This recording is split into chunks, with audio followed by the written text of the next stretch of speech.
James Akers here, the tie guy, and today we're going to be tying up a novelty tie by Zegna. That's right, a novelty tie.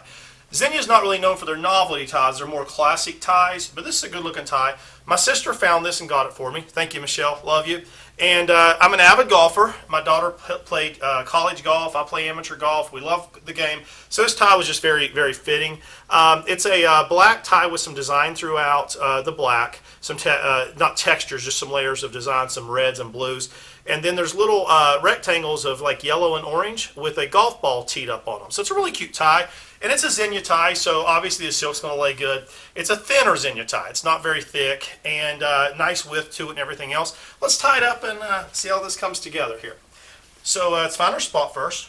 Because it's not a super thick tie, we can go probably around this range here. And we're going to take the long part of the tie over top of the short part, underneath, up, and through. Then we come around behind, up, over, down, and through. Then we're going to come, this is called the checkpoint, make sure the triangle's coming together. Then we're going to take around the front, up behind and through. And then we've created this little pocket where we came around the front. We're going to push it down through that pocket. Hold the pocket, pull the tie down. Now we're going to tidy this up. We're going to take and turn the ends down, and we're going to hold the knot and pull in the long part of the tie to tighten the knot, and look how nice that triangle's coming together. And then we're going to pull the short part of the tie, or the thin part of the tie, and bring it up. And then we're going to check for our length. Now we want the tip of the tie, this part of the tie right here, to be somewhere between the top and the bottom of our belt buckle.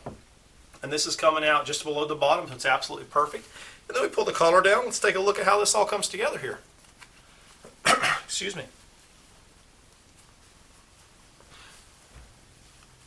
Beautiful, beautiful triangle there. Nice knot. Loving it. Cute tie, really cute tie. You know, I do like the Ferragamo novelty ties. I'm not used to Zegna novelty ties, but I don't know if Zegna make any bad products. Just trying to get tied up. It definitely it made a really small end here to the knot, so I had to really work on that. So the look's going to start scrolling across the bottom of your screen. I'm going to go through it with you right now. Today we're wearing a navy blue Gildo Zegna suit. So it's a navy blue suit. We're in a white with a little bit of a hue to it, Zegna shirt. So Zegna suit, Zegna shirt, and Zegna tie. It's a black tie with some golf balls on it. We're pairing that today with a brown Ferragamo belt with a gold belt buckle and a really nice pair of Bally Oxford dress shoes. On my Instagram, Tie Guy James Akers, you'll see close-ups of the shoes and belt, close-ups of the knot, selfies of me with the whole outfit on, and everything else in the whole outfit stage. So check out my Instagram. Please click subscribe and like if you enjoy my videos, but I am ready for work.